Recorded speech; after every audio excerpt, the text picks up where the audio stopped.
Assalamualaikum warahmatullahi wabarakatuh. Alhamdulillahirabbil alamin.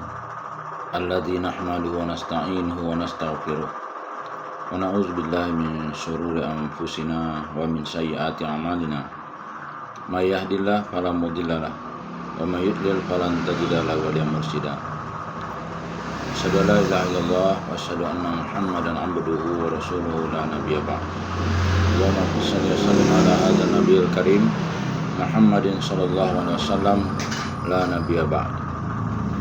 Bapak-bapak, ibu-ibu yang saya hormati serta generasi muda yang saya sayangi. Baiklah, pada kesempatan yang berbahagia ini kita akan melanjutkan pembacaan buku biografi Rasulullah, masih tentang Khalifah Ali bin Abi Thalib. Yang pada judul selanjutnya ini adalah yang telah pergi berlalu namun tetap hadir selalu. Bismillahirrahmanirrahim. Saya tinggalkan mereka dengan dunia mereka, dan saya memilih Allah dengan Rasulnya. Ali bin Abi Thalib. Lenyaplah sudah kesempatan baginya, namun tidak bagi Ali. Hilanglah sudah nasib mujur Islam yang hampir memadu janji dengan seorang khalifah dari kaliber Umar bin Khattab dalam keadilan, ketegasan, keteguhan, kesolehan, serta dalam keagungan, kerendahan hati dan kezuhudan. Ya, khalifah yang hidup bersahaja karena mengabaikan harta kekayaan dunia yang melimpah ruah di sekitarnya dan mengenakan pakaian seharga 3 dirham saja. Seorang orator yang menggoncangkan dengan ucapan-ucapannya yang keluar dari kedua bibirnya, ini ucapan-ucapan segar lagi berwibawa.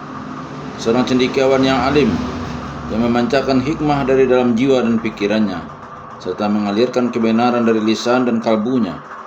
Seorang hamba Allah yang soleh dan bertakwa, yang mampu menundukkan bujukan dunia dan ketamakan manusia. Murid Rasulullah Shallallahu Alaihi Wasallam yang pertama dan suri teladan yang utama, putra asuhan wahyu, dan yang mula-mula musuh Islam dari golongan pria. Semua itu kini sedang dalam perjalanannya yang terakhir, untuk kemudian digantikan oleh seorang tiran dengan mahkota dan istana yang berada di Syam, dengan bendera kesewenang-wenangan yang megah berkibar, serta genderang kebesaran yang hampa dan keserakahan yang tiada batasnya dipalu orang bertalu-talu. Kini urusannya telah mendekati akhir kesudahan, sementara pahlawan kita berdiri di antara dua kutub huru-hara yang berkobar-kobar. Pertama, di Syam dengan teriakan, "Mari tuntut bela kematian Utsman! Mari tuntut bela kematian atas Utsman." Kedua, di Irak dengan semboyan, "Tiada hukum kecuali bagi Allah." Bila yang pertama makin meluas merajalela, maka yang kedua makin menusuk dan menyiksa. Hal itu disebabkan karena yang melakukannya orang-orang kemarin masih merupakan pengikut dan para prajuritnya. Mereka adalah orang-orang yang semua atau sebagian besar dari mereka menerima perundingan di saat Ali memperingatkan dan mengajak mereka untuk menolaknya. Sebagian besar mereka adalah orang-orang yang memilih Abu Musa al-Ash'ari sebagai wakil yang diutus ke perundingan itu serta menolak Abdullah bin Abbas yang diusulkan oleh Ali, karena dialah yang diharapkan dapat mengatasi kecerdikan dan mematahkan kelicikan Amr bin As. Mereka itulah orang-orang yang sekarang menghunus pedang dan hendak menegakkan hukum sesuai dengan kemauan mereka. Mereka pula lah yang menyebarkan rasa kecut dan takut di hati rakyat yang selama ini aman dan damai, dan akhirnya mereka jugalah yang memaksanya untuk mengacungkan senjata ke kepala mereka. Ia sudah berusaha dengan sekuat tenaga menyabarkan mereka dan mengemukakan alasan-alasan yang tepat untuk membawa mereka kembali ke jalan yang benar. Akan tetapi fitnah dan kesesatan telah menguasai akal dan hati mereka. Akhirnya hilanglah harapan Ali untuk dapat memberikan petunjuk kepada mereka tatkala sampai kepadanya berita terbunuhnya Abdullah bin Khattab dan istrinya dengan cara yang amat kejam atau sadis. Abdullah adalah putra seorang sahabat Rasulullah yang mulia, yang keislaman dan hidupnya penuh bersinar dengan keagungan iman. Dialah putra Khabbab bin Arad. Abdullah dan istrinya bertemu dengan kaum Khawarij di tengah perjalanan. Mereka berdua ditahan kemudian ditanya tentang hadis Rasulullah Shallallahu Alaihi Wasallam yang diterimanya dari ayahnya. Maka antara lain dikatakan kepada mereka, "Saya mendengar ayah saya berkata, saya mendengar Rasulullah Shallallahu Alaihi Wasallam bersabda, kelak akan terjadi fitnah. Maka di saat itu orang yang duduk lebih baik daripada orang yang berdiri. Orang yang berdiri lebih baik daripada orang yang berjalan, dan orang yang berjalan lebih baik daripada orang yang berlari." Kemudian mereka bertanya tentang diri Ali, dan tatkala Abdullah bin Khabbab menyatakan bahwa Ali adalah seorang yang baik, maka ia beserta istrinya mereka ikat. Sekarang marilah kita lihat tindakan-tindakan yang menggelikan dan yang mengerikan dari orang-orang ini menjelang terjadinya peristiwa kejam atau sadis terhadap diri Abdullah dan istrinya. Tatkala mereka dalam perjalanan membawa Abdullah bin Khabab dan istrinya, tiba-tiba ada sebuah kurma jatuh dari pohon. Kurma itu diambil oleh salah seorang di antara mereka, kemudian dimasukkannya ke dalam mulutnya. Namun sebelum kurma itu ditelannya, salah seorang kawannya berteriak kepadanya, "Hai, bagaimana mungkin engkau makan kurma berang engkau belum minta izin atau membayar harganya kepada pemiliknya?" Orang itu pun memuntahkan kurma itu dari mulutnya. Kemudian dengan penuh penyesalan ia beristighfar kepada Allah. Namun beberapa langkah di tempat itu mereka mendekati Abdullah bin Khabab serta membunuh putra sahabat Rasulullah ini. Setelah membunuh Abdullah bin Khabab, mereka mengarahkan pandangan mereka kepada istrinya. Oleh sebab itu istri Abdullah berteriak, "Saya sedang hamil. Tidakkah kalian takut kepada Allah dengan membunuh saya?" Namun rupanya mereka telah kemasukan setan. Maka dibunuh pula lah istri Abdullah bin Khabab ini dan membelah perutnya untuk mengeluarkan janinnya. Begitulah tingkah laku mereka. Allah mau tahu tentang apa yang ada dalam hati mereka. Allah mau tahu tentang apa yang ada dalam hati mereka sehingga menyucikan Ali dari keterlibatan bersama mereka. Begitu terbunuhnya Abdullah bin Khabab sampai kepada Ali, maka terbayanglah di pelupuk matanya orang-orang yang tidak berdosa.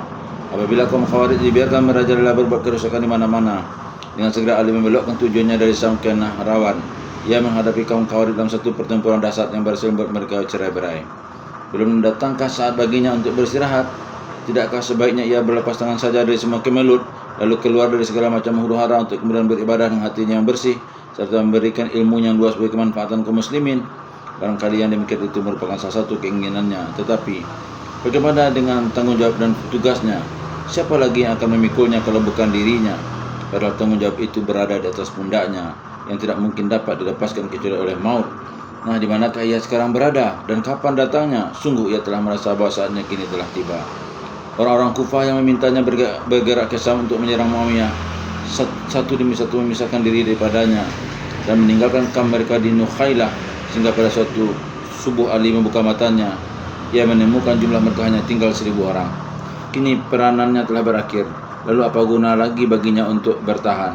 Sungguh kehidupannya dalam babak terakhir ini betul-betul cocok untuk tugas besar, yakni mengembalikan hakikat Islam, persatuan umat, pijakan yang kokoh bagi negara serta keteguhan dan kesatu paduan.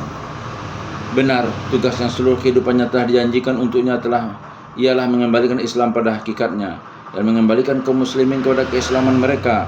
Ia tidak mempersoalkan perang atau damai sebagai jalan untuk mencapai tujuannya, akan tetapi dengan cara yang adil dan mulia. Tugas itu amat jelas dan nyata, baik wajah ataupun seginya. Jelas tujuannya, kuat hujahnya, dan suci hati nuraninya. Kebesarannya makin terlihat di saat datangnya suatu hari di mana Muawiyah mengangkat putranya Yazid sebagai penggantinya dengan kekuatan senjata. Siapa Yazid itu? Kita berlindung kepada Allah yang Maha Sempurna dari kejahatan yang telah diciptakannya. Seandainya ia hendak memilih salah seorang yang baik di antara tokoh-tokoh Bani Umayyah, maka tak mungkin ia memaksakan kehendaknya dengan jalan kekerasan dan tangan besi terhadap kaum muslimin. Maka bagaimana jika yang diangkatnya ialah Yazid? Sekali lagi Yazid, dan cukuplah sekian. Perbuatan Muawiyah ini telah menyingkapkan salah satu segi dari tugas suci yang diperjuangkan Ali. Segi ini ialah agar khilafat kaum muslimin tidak jatuh kepada tulaqa Bani Umayyah untuk selama-lamanya, dan agar ia tetap berada dalam golongan orang-orang soleh angkatan pertama dari golongan Muhajirin dan Ansar. Tidak salah, kini terungkaplah arti tugas yang besar itu yang selama ini dihadapi sang imam dengan mempertaruhkan seluruh kehidupannya. Dan tiada seorang pun di antara kaum muslimin saat itu yang tidak terlompat dari mulutnya ucapan doa bagi sang imam, sehingga saat itu ada salah seorang sahabat besar yang mengatakan, "Tidak suatu pun dalam hidupku ini yang membuatku demikian menyesal selain tidak ikut berperang bersama Ali menghadapi kaum durhaka itu."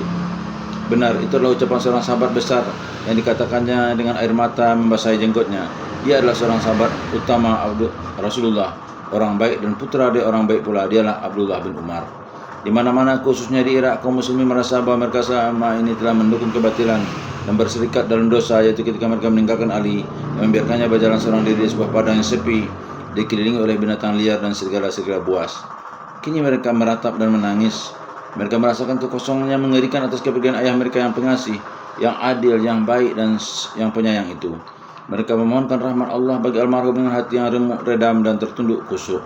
Bagi almarhum, ia hampir saja lupa memberitahukan kepada pemecah pahlawan itu sekarang telah tiada. Ia gugur di tangan seorang pembunuh gelap.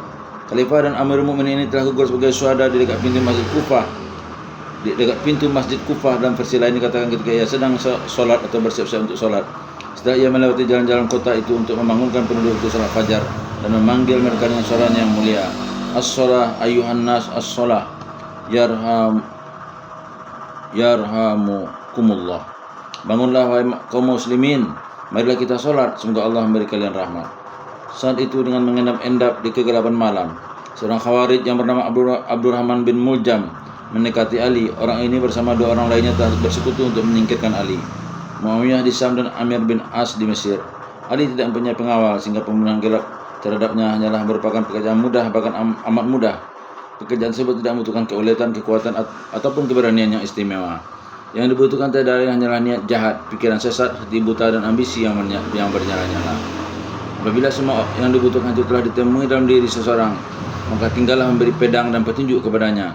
Tikamlah orang mulia itu, maka dalam waktu sekejap saja ia akan dapat menunaikan tugasnya dengan baik. Rupanya takdir mengabulkan harapan terakhir dari pahlawan ini. Sehari sebelum dijemput menghadap Khaliknya, beliau melalui sepucuk surat ia berpesan kepada penduduk Kufah yang dibacakan setelah sholat Jumat oleh salah seorang sahabatnya di hadapan umat. Amma ba'du.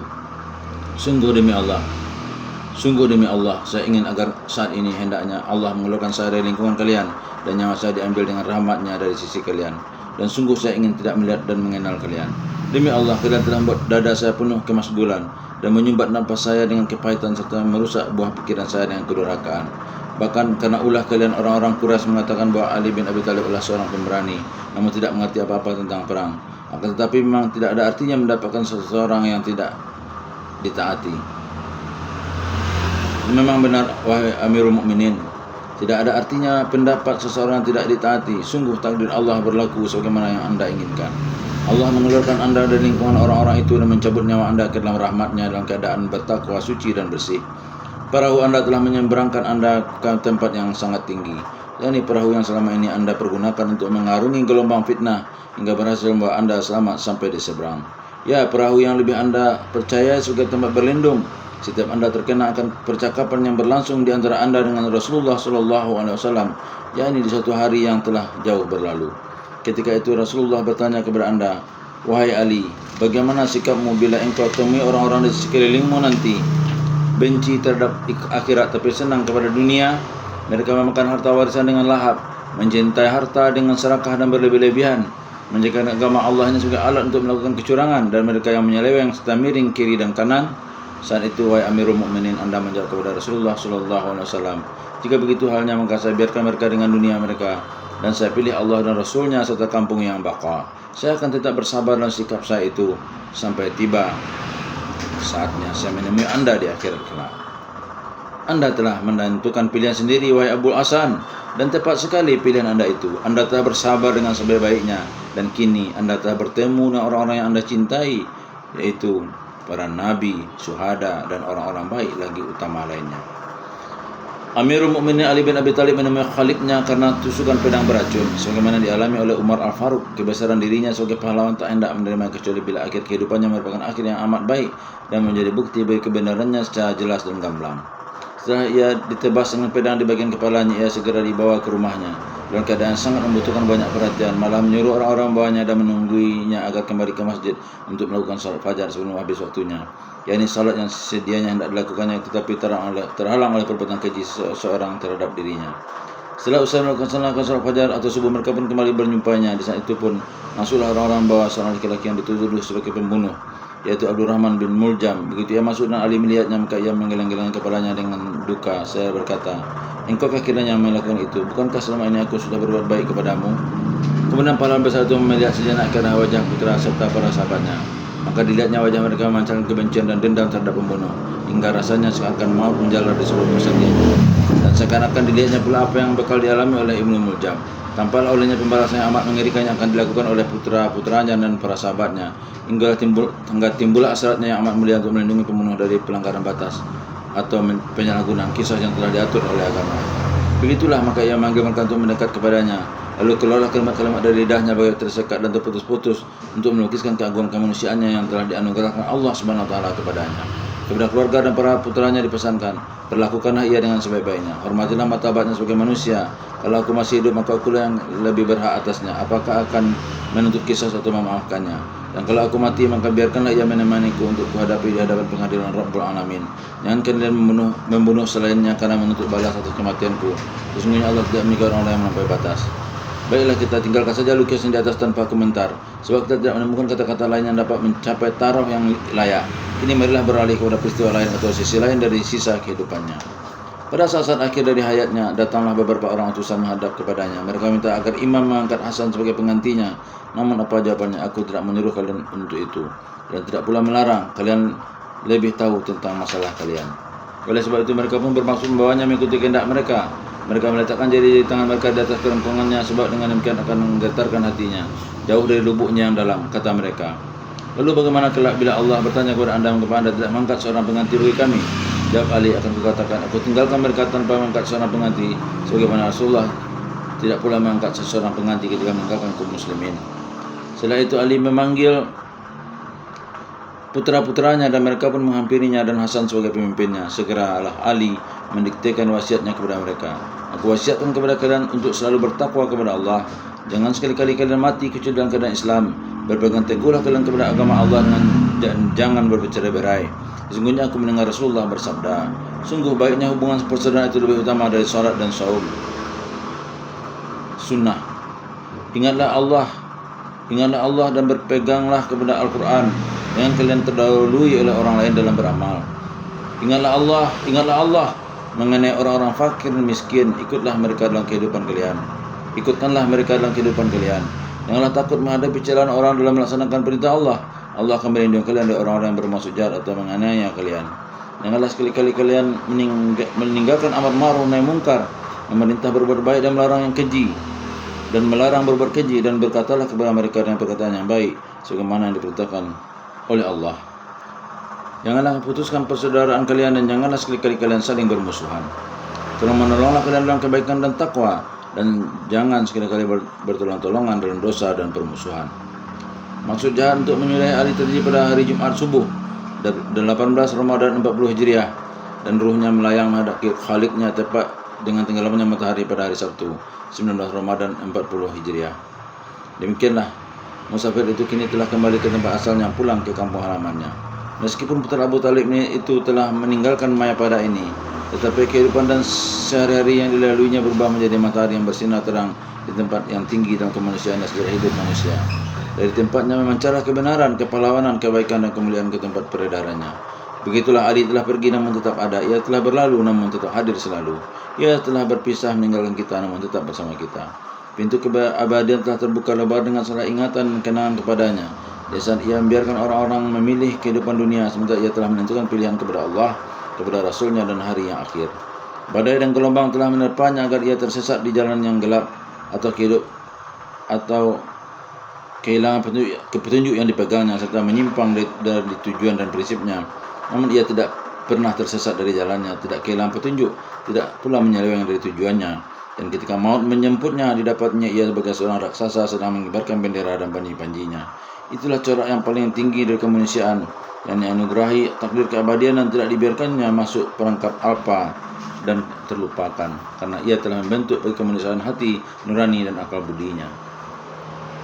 Sungguh sejarah hidup Ali tetap bangkit dari persemayaman keabadiannya agung dan menyampaikan kepada setiap insan di sembarang tempat dan waktu berita tentang kesetiaan terhadap kebenaran yang amat mengagumkan, kesetiaan kepada kebenaran pada masa kanak-kanak, masa remaja dan masa dewasa, kesetiaan seorang prajurit perang dan seorang ahli ibadah, kesetiaan seorang rakyat jelata dan seorang pemimpin, kesetiaan yang tiada mengenal cacat dan celah dalam berbagai babak kehidupan dan bermacam suasana. Semua itu disebabkan karena kesetiaannya merupakan pembawaan dan bakat, sama sekali tidak dibentuk atau dibuat-buat. Kesetiaan alami dan bukan usaha insani. Kesetiaan karena keyakinan, bukan karena mencari manfaat dan keuntungan. Bila mana kesetiaan kepada kebenaran ini merupakan hal yang utama, maka saudara sepupu dan murid besar Rasulullah ini telah melampauinya. Ia berhasil mengatasi bahkan menundukkan dunia serta bujukannya. Nah, lihatlah sekarang ia sedang berada di pasar Kufah, padahal ia adalah seorang amir mukminin dan khalifah kaum muslimin. Ia sedang membawa salah satu pedang miliknya yang mempunyai riwayat dan sangat disayanginya untuk dijual dan sedang ditawarkannya. Siapa yang membeli pedangku ini? Tanyanya. Demi Allah, seandainya aku punya uang seharga sebuah karung, aku tidak akan menjualnya. Mengapa ia demikian miskin seperti itu? Bukankah setiap hari Baitul Mal menerima harta kekayaan yang berlimpah ruah dari segala penjuru? Tidak adakah haknya sebagai seorang khalifah untuk mengambil dari kekayaan itu untuk memenuhi kebutuhan hidupnya? Mengapa ia bersikeras hati untuk menumbuk tepungnya sendiri dan menambal baju besinya? sehingga tidak ada tempat untuk menambalnya lagi. Mengapa ia tidak menikmati santapan selain roti kering dicampur dengan sisa gorengan, dan menyingkir dari istana yang megah di Kufah untuk berdiam di sebuah gubuk yang terbuat dari tanah? Mengapa semua itu tidak lain karena kesetiaan kepada kebenaran itu tidak dapat bertemu dengan kesenangan terhadap keduniaan. Ia telah mempelajari sikap itu dari suatu suri teladan yang sejak lama telah ditetapkan dan menjadi buah bibir serta merupakan bahan pelajaran. Suatu suri teladan yang tidak pernah lepas barang sekejap pun dari hatinya. Ia ada dalam diri Rasulullah SAW, yaitu ketika ia memakan keraknya sedangkan yang baiknya bagi orang lain. Ada dalam diri Musa Kalimullah, orang yang diajak berbicara langsung oleh Allah, yaitu ketika ia mengatakan, "Ya Allah, sungguh aku memerlukan sekali kebaikan yang Engkau anugerahkan kepadaku." Dan demi Allah, Musa tidaklah meminta sesuatu apapun selain roti kering untuk dimakannya. Sikap itu ada pula dalam diri Isa Al-Masih putra Maryam, yang mengenakan pakaian amat sederhana, makan roti kering, berkendaraan kedua kakinya, dan berpelayankan kedua tangannya. Itulah kedudukan yang tinggi yang dijadikan tempat berkelana para oleh pahlawan Said dan suci ini. Keinginannya yang paling besar adalah menundukkan bujukan dunia dan mengalahkan tipu muslihatnya dengan mengangkat tangannya yang tak pernah goyah ataupun goyah di depan wajahnya sudah mengatakan tidak. Tatkala ia telah menguasai pemerintahan kaum muslimin dan diangkat sebagai khalifah dan amirul mukminin, maka keinginan dan kehendak seperti itu berubah menjadi suatu kewajiban baginya. Tidak salah saat ia melemparkan dunia serta menundukkan godaan dan kekuasaannya. Bukanlah semata-mata merupakan keinginan kepahlawanan atau latihan bagi jiwanya belaka, akan tetapi telah menjadi kewajiban yang diharuskan oleh tanggung jawabnya sebagai pemimpin dan kedudukannya sebagai suri teladan. Saat itu ia berkata, "Apakah aku akan merasa puas dengan julukanku sebagai Amirul Mukminin lalu tidak menyertai orang-orang mukmin dalam kesusahan dan penderitaan mereka? Demi Allah, kalau aku mau, aku dapat menikmati kehidupan yang menyenangkan, minum madu istimewa, makan makanan mewah, dan berpakaian halus lagi indah. Namun, aku tidak mau dikalahkan oleh hawa nafsu. Oleh karena itu, aku tidak mau perutku menjadi gendut sementara selengku terdapat perut-perut kosong serta hati-hati yang kecut." Memang ia adalah seorang yang telah pergi berlalu, namun tetap hadir selalu. Ia memberi pelajaran kepada semua orang dari semua tempat dan setiap waktu bahwa kesetiaan terhadap kebenaran itu adalah tugas manusia yang paling berharga. Ia memberi pelajaran kepada setiap penguasa kapan dan di mana saja bahwa kesetiaan kepada kebenaran berarti menolak bujukan harta dan tipu daya kekuasaan. Ali adalah seorang mukmin yang tidak pernah pergi. Di masa kita sekarang ini, kita menemukannya sebagai seorang guru, sebagai seorang pembimbing dan suri teladan. Sekarang di saat kebudayaan sedang giat menghimpun tenaga untuk menentang dan memerangi kemiskinan, memenuhi segala kebutuhan dan memeratakan keadilan, kita menemukan Ali berada di sisi kita. Sejak 14 abad yang lalu telah diketahuinya penderitaan fakir miskin dan fungsi harta, yakni dalam kedudukannya sebagai seorang pemimpin yang bertanggung jawab, tidak seperti seorang penasihat yang berteori dan berangan-angan belaka. Lihatlah, dia adalah seorang yang taat beribadah. Ketaatan dan kezuhudannya tidak menghalanginya untuk memperhatikan bahwa bahaya kemiskinan dan keancamannya terhadap rohani dan hati nurani, sehingga diucapkannya pernyataan yang terkenal, "Seandainya kemiskinan itu seorang manusia, pastilah aku bunuh dia." Dia adalah pada awal kekhalifahan, ia berusaha menghentikan bertumpuknya harta pada sebagian golongan disebabkan perbedaan kedudukan dan tunjangan di antara kaum muslimin yang masuk Islam sebelum dan sesudah Fatu Mekah, yakni dengan berlakukan peraturan yang sama tanpa membedakan satu sama lain sesuai dengan kemampuan dana yang terdapat dalam Baitul Mal. Ia memberikan bantuan dan tunjangan yang secukupnya tanpa kelebihan. Ia membungkam suara-suara yang menentang sistemnya dengan kalimat-kalimat singkat namun luas artinya. "Seandainya harta itu milikku, pastilah aku penuhi semua keinginan mereka, sedangkan harta itu milik Allah dan mereka adalah hamba-hambanya." Baginya fungsi harta itu untuk memenuhi kebutuhan rakyat per orang. Harta bukanlah merupakan imbalan bagi agama seseorang atau penghormatan bagi kedudukannya, bahkan bukan upah bagi usahanya, tapi ia adalah penunjang untuk memenuhi kebutuhan hidup manusia, tidak kurang dan tidak lebih. Dengan demikian, maka harta pada pandangannya tidak menjadi monopoli atau beredar di tangan satu kelompok orang saja. Perputaran harta hanya dalam beberapa tangan atau rumah saja berarti membekukan fungsi dan menghalangi peranannya. Demikianlah pandangan Ali yang juga bersesuaian dengan pandangan Islam. Berdasarkan pemikiran semacam itu, ia mengatakan beberapa kalimat yang menjadi prinsip hukum dan pemerintahannya. Allah mewajibkan pada harta orang-orang kaya itu bahan makanan bagi fakir miskin, maka tidaklah seorang fakir itu akan kelaparan kecuali karena kealpaan pihak si kaya. Dengan prinsipnya ini, Ali tidak saja menghalangi kecenderungan untuk memonopoli harta, tapi juga kecenderungan untuk berlaku boros dalam membelanjakannya dan bermewah-mewahan dalam menikmatinya. Kelaparan si miskin disebabkan penimbunan si kaya. Oleh sebab itu, keduanya merupakan manifestasi mengenai fungsi harta dan pemerataan kekayaan. Manakala peranan harta itu dilaksanakan sesuai dengan fungsinya yang benar untuk pemenuhan kebutuhan hidup manusia, tanpa pemborosan dan berlebih-lebihan, maka pada saat itu tidak akan terdapat lagi penimbunan yang menimbulkan kelaparan, dan tidak pula ada kelaparan yang akan menentang penimbunan. Demikianlah maksud dari perkataannya. Allah Subhanahu wa taala mengajukan kepada harta orang kaya itu bahan makanan bagi fakir miskin. Pengertian yang gemilang ini menggariskan hukum fikih istimewa bagi kita, yaitu harta yang berada di tangan orang kaya itu bukanlah miliknya pribadi semata. Selama di sekitar mereka masih banyak orang miskin. Harta adalah milik bersama, milik orang kaya dan orang yang miskin. Orang miskin mendapatkan harta dari kewajiban si kaya terhadapnya. Ali bin Abi Thalib menaruh prinsip ini sebagaimana halnya prinsip-prinsip yang lain, tanpa dipalingkan oleh huru-hara yang berkobar sekelilingnya dan peperangan yang dilancarkan terhadapnya. Menurut pendapat Anda, apakah sistem ini memegang peranan dalam bertumbuhnya kebencian terhadap dirinya dan berpencarnya orang-orang yang mendukungnya selama ini dari sekelilingnya? Dan apakah kekhawatiran kaum muslimin yang telah menjadi hartawan atau yang sedang meningkat jenjang kekayaannya memainkan peranan yang terselubung dalam memerangi khalifah yang telah menyerukan semboyan dan mencanangkan prinsip Allah Subhanahu wa taala mewajibkan pada harta orang kaya bahan makanan bagi fakir miskin? Bagaimanapun juga pahlawan itu kini telah pergi dari dunia ini dalam wujud jasmaninya. Akan tetapi ajaran-ajaran yang hidup dan suci itu tak tinggal sebagai pupuk bagi kebenaran buat selama-lamanya. Ali akan tetap hidup di semua nilai dan setiap kebenaran, yakni nilai dan kebenaran yang diperjuangkan selama hayatnya dan dipikirkan setelah matinya.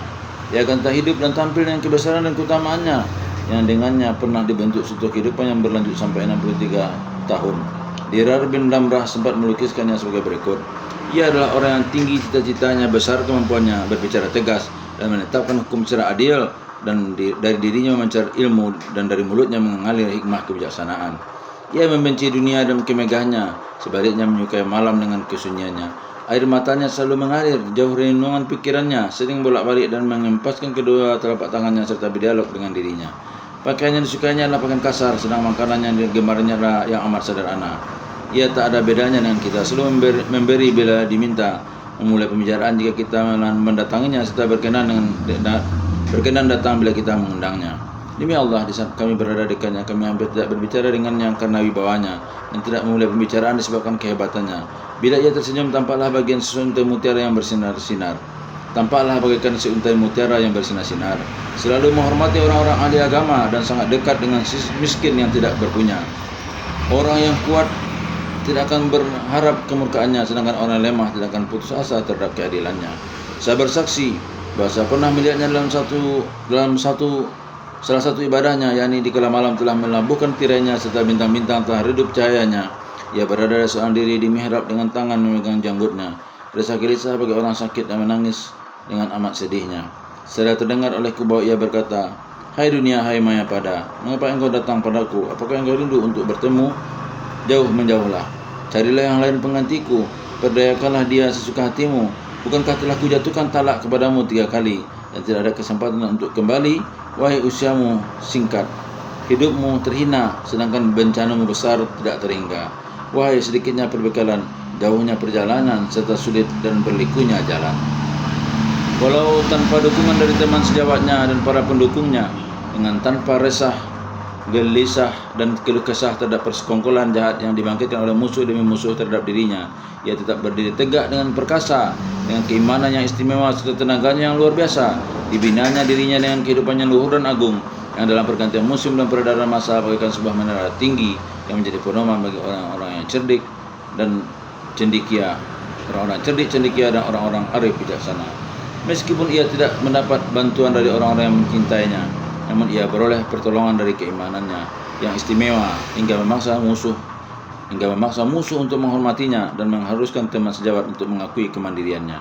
Demikianlah ia berjalan di sepanjang masa dalam keadaan suci, segar dan berbahagia. Itulah dia kebesaran sejati. Baik, itulah yang kita bacakan tentang Khalifah Ali bin Abi Thalib radhiyallahu an. InsyaAllah kita akan masuk kepada yang berikutnya tentang Umar bin Abdul Aziz rahimahullah. Billahi taufiq wal hidayah. Assalamualaikum warahmatullahi wabarakatuh.